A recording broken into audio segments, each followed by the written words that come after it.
বন্ধুরা, আজকের এই ভিডিওটি তোমার জীবনের সবচেয়ে গুরুত্বপূর্ণ বার্তা হতে পারে, কারণ আজ আমরা এমন এক শাশ্বত জ্ঞান নিয়ে কথা বলবো যা একবার মন থেকে শুনতে পারলে তোমার জীবন নতুন আলোয় ভরে উঠবে। তাই অনুরোধ করছি, ভিডিওটি একটু স্কিপ না করে শেষ পর্যন্ত মনোযোগ দিয়ে শুনবে, কারণ এই ভিডিওটা আজ তোমার জীবনের মোড় ঘুরিয়ে দিতে পারে। শ্রীমদ্ ভগবদ গীতা ঈশ্বরের মুখ নিঃসৃত অমৃত। বন্ধুরা, এই পৃথিবীতে অনেক গ্রন্থ আছে, অনেক জ্ঞান আছে, কিন্তু এমন একটিও নেই যেটি ঈশ্বর নিজেই বলেছিলেন মানব জাতিকে উদ্ধারের জন্য। শ্রীমদ্ ভগবদ গীতা ঠিক তেমনি এক অলৌকিক বার্তা। এটি শুধু ধর্মগ্রন্থ নয়, এটি এক জীবনের আলো যা অন্ধকারে দিক হারানো প্রাণকে পথ দেখা। জীবনে যখন তুমি হতাশ, ক্লান্ত, ভীত কিংবা বিভ্রান্ত, তখন এই গীতার প্রতিটি শ্লোক যেন ঈশ্বরের মুখ থেকে বেরিয়ে আসে তোমার জন্যই। তিনি যেন বলে, ভয় পেও না, আমি তোমার সঙ্গেই আছি।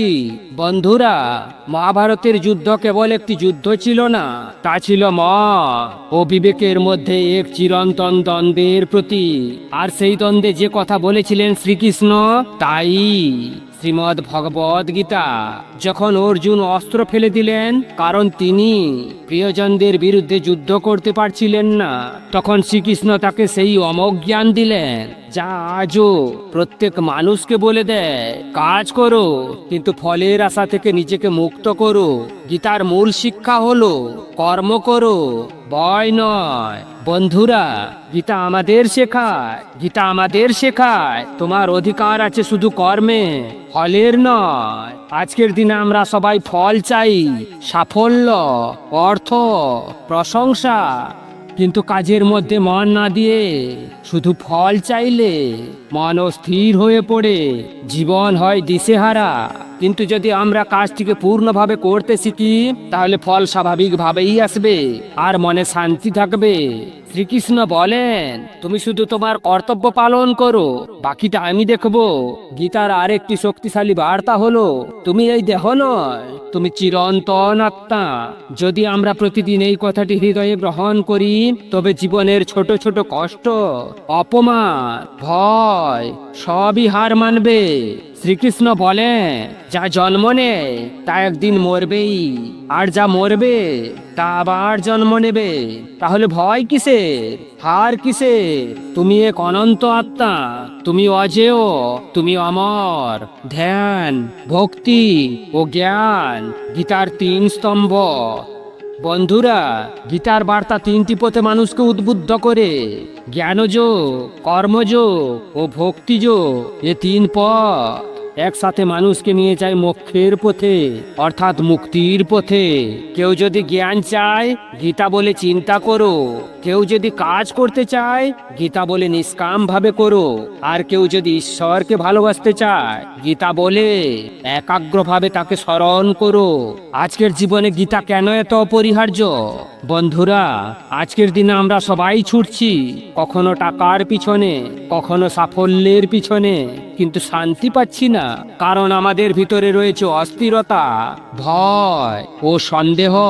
গীতা হলো সেই আয়না যেটা তোমাকে তোমার আসল পরিচয় দেখায়। গীতা পড়ে শুধু বাইরের বিশ্বকে নয়, নিজেকেও চিনতে শিখবে। প্রতিদিন অন্তত একবার গীতা শোনো, জীবন বদলে যাবে। বন্ধুরা, প্রতিদিন যদি 10 মিনিট করে গীতা শোনো, তাহলে তোমার মন, তোমার চিন্তা পরিষ্কার হবে, তোমার সিদ্ধান্ত দৃঢ় হবে। তোমার জীবনের সমস্যাগুলো তোমাকে আর কাবু করতে পারবে না, কারণ গীতা তোমাকে ভিতর থেকে শক্ত করে তুলবে। তুমি আর একা থাকবে না, কারণ গীতার প্রতিটি শ্লোকে শ্রীকৃষ্ণ থাকেন তোমার পাশে। শ্রদ্ধা ও বিশ্বাসের জ্ঞানে শোনো, ফল অবধারিত। এই গ্রন্থ কেবল পড়ার বা শোনার নয়, এটি উপলব্ধি। তুমি যদি গীতার প্রতিটি কথাকে বিশ্বাসের সঙ্গে গ্রহণ করো, তাহলে জীবন তোমাকে সেই পথে নিয়ে যাবে যেখানে ভয় নেই, বিভ্রান্তি নেই, শুধুই প্রশান্তি। গীতার অন্যতম শ্রেষ্ঠ বাণী হলো, মা সুচ, ভয় পেও না, আমি তোমাকে কখনো ছাড়বো না। বন্ধুরা, জীবনে এমন কেউ থাকলে যে তোমাকে বলে, আমি সব পরিস্থিতিতেই তোমার পাশে আছি, তাহলে আর কিছু চাওয়ার থাকে না। শ্রীকৃষ্ণ ঠিক তাই বলেন, তুমি শুধু আমায় শরণ নাও, আমি তোমাকে মুক্ত করব সকল পাপ থেকে। কর্মে বিশ্বাস ও ঈশ্বরে ভরসা, এই হোক তোমার জীবনের মূলমন্ত্র।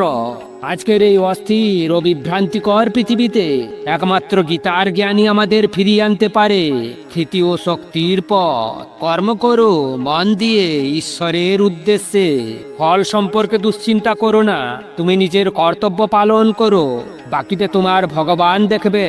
বন্ধুরা, যদি তুমি সত্যই জীবনে শান্তি চাও, তাহলে আজ থেকেই গীতা শোনা শুরু করো। প্রতিদিন অন্তত একবার মন দিয়ে শোনো, তুমি নিজেই দেখবে বদলে যাচ্ছে তোমার জীবন।